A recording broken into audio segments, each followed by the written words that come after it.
একটা Facebook page খোলার পর সেই পেজের মধ্যে আপনি যখন কোনো ভিডিও আপলোড করবেন দেখবেন সেই ভিডিওতে কিন্তু ভিউজ আসবে না, কারণ আপনার যে পেজ রয়েছে সেটা সম্পূর্ণ নতুন, সেখানে কোনো কিন্তু অডিয়েন্স নেই। কিন্তু এই নতুন পেজে আপনি আপনার ভিডিওতে ভিউজ কিভাবে নিয়ে আসবেন, আজকের এই ভিডিওতে আমি আপনাদেরকে একটা পদ্ধতি শেয়ার করব, যেই পদ্ধতি ব্যবহার করে আমি দেখেছি অনেক জনাকেই কিন্তু তাদের যে পেজ রয়েছে সেখানে ভিউজ নিয়ে আসতে। তো আমি চাইছি আমার যেহেতু আপনারা ভিউয়ার্স, আপনাদেরকে এই পদ্ধতিটা শেয়ার করতে, যাতে করে আপনারাও আপনাদের যে পেজ রয়েছে সেটাকে গ্রো করতে পারবেন। তো চলুন বেশি দেরি করবো না, আজকের ভিডিওটি শুরু করি।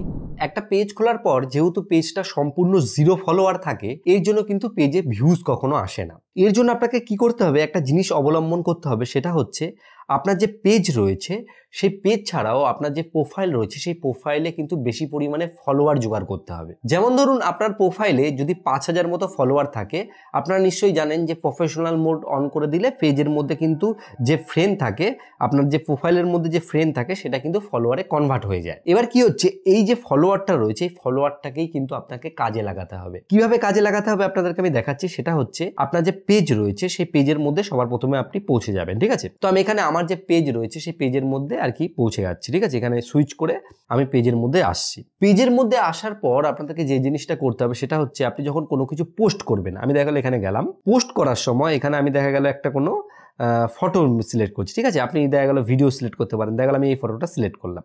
পোস্ট করার সময় আপনাদেরকে একটা জিনিস খেয়াল রাখতে হবে, যেটা হচ্ছে গিয়ে আপনাকে কোলাবরেশন করতে হবে, যে আপনি প্রোফাইলের সাথে কোলাবরেশন করতে পারেন, বা আপনার যদি বন্ধু বান্ধবের মধ্যে কারোর পেজে ফলোয়ার বেশি থাকে তো তাকে আপনি ট্যাগ করবেন। এই যে দেখা গেল ট্যাগ করার অনেক রকম অপশন থাকে, আমি এই যে ফ্রেন্ডের উপর ক্লিক করলাম, করে এই যে অল বাংলা টিপস, আমার এই যে পেজটা রয়েছে এটা অনেক বড় পেজ, দেখুন 2 লাখ মতো ফলোয়ার রয়েছে। আমি যদি এটাকে সিলেক্ট করি তাহলে এই পেজটা কিন্তু এখানে সিলেক্ট হয়ে যাবে। এবার আমি যদি এটাকে পোস্ট করি তাহলে কি হবে, এই যে অল বাংলা টিপস রয়েছে তার যে অডিয়েন্স রয়েছে তাদের কাছেও কিন্তু এই পোস্টটা পৌঁছে যাবে। তাহলে কি হবে, যেহেতু 2 লাখ ফলোয়ার সেখানে অলরেডি রয়েছে, তাহলে আমার এই যে পোস্টটা কিন্তু যে ভিউজ হওয়ার বা ভাইরাল হওয়ার সম্ভাবনা অনেক বেড়ে যাবে। এবার আপনাদের মাথায় প্রশ্ন আসতে পারে যে আমার নয় 2 লাখ ফলোয়ারের একটা পেজ রয়েছে, আমি কোলাবরেশন করে নিচ্ছি, কিন্তু আপনারা কি করবেন? বললাম আপনাদের ক্ষেত্রে একটা কাজ করতে পারেন, আপনারা হচ্ছে গিয়ে ফেসবুকের যে প্রোফাইল রয়েছে, যেই প্রোফাইলের মধ্যে আপনার ফলোয়ার বেশি রয়েছে বা অনেক ফ্রেন্ড রয়েছে, তাকে আপনি ট্যাগ করবেন। ট্যাগ করার পর আপনি সরাসরি এখান থেকে এই যে পোস্ট রয়েছে, পোস্ট যে বাটনটি রয়েছে,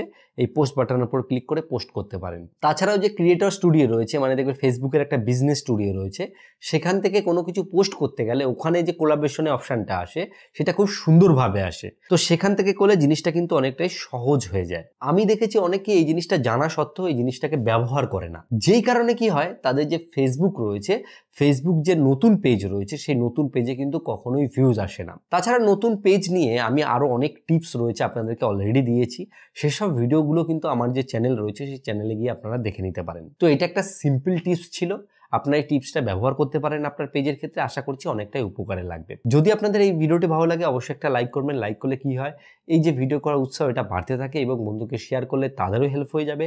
আর ভিডিও শেষে বরাবর যে কথাটা বলি, আপনার সুস্থ থাকুন, ভালো থাকুন, এবং টিপ চ্যানেলের সাথে সদা সর্বদা জুড়ে থাকুন।